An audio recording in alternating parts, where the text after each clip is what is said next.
السلام عليكم. في هذا الفيديو إن شاء الله غادي نشوفوا طريقة سهلة وبسيطة باش غتاخد المواعيد، ولكن اللي ما عندوش يعني شي التزامات مهمة ولا عندو شي غرض ضروري بزاف ما ننصحوش يدير هاد الطريقة. هاد الطريقة خاصها تبقى غير للناس اللي عندهم شي حاجة مستعجلة بزاف. كاينين الناس كتلقى عندو شي واحد في العائلة ديالو غيدير عملية جراحية، كيتلقى شي واحد عندو مثلا الدراسة ومبقالوش الوقت بزاف، كاين شي واحد عندو مثلا شي حاجة ديال الخدمة وعندو وقت وجيز فين غيمشي، يعني كاين بزاف ديكراهات. يعني هاد الطريقة خاصة بهاد الناس، ماشي مثلا واحد باغي يمشي غير سياحة ويديرها.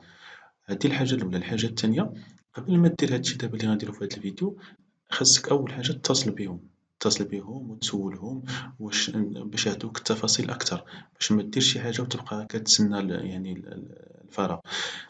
على بركة الله، كندخلو للموقع ديال BLS بحال هكا ديال إسبانيا، كنختارو القنصلية لاش تابعين،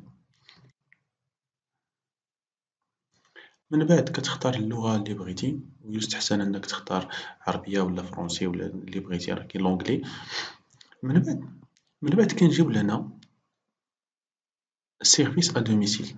ها هي السيرفيس ا دوميسيل. هنا فاش كتبرك على هادي كيعطيك باش تعمر المعلومات ديالك.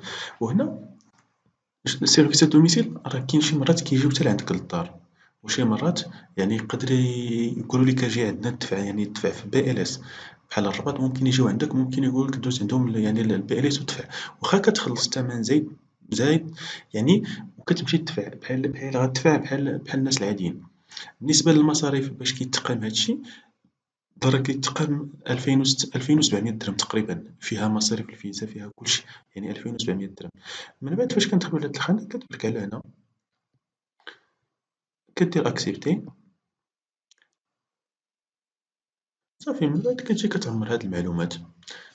هنا الفيرست نيم الاسم الشخصي، هنا الاسم العائلي، هنا البريد الإلكتروني، هنا رقم الهاتف، هنا المدينة، هنا هنا كتختار القنصلية لاش تابع، من بعد كدير فيريفي وكتبع دوك الخطوات وكتسنى حتى كيتصلوا بيك وتيقولوا لك شنو، واش غيجيو عندك، واش غتمشي عندهم، ولكن كما قلت لكم في بداية الفيديو، يعني قبل ما تعمر هادي حاول تتصل بهم، تشوف واش القنصلية لاش تابع واش كيديروها واش ما كيديروهاش، واش خاصك تصيفط ايمايل ولا خاصك يعني ديرها عبر الموقع الإلكتروني بحال هكا، واش وبارفوا راه كيتعطلوا، يقدروا يتعطلوا شهر شهرين، يقدر قل على حساب المدينة وعلى حساب القنصلية اللي تابع وعلى حساب الكمية ديال الطلبات اللي جاو.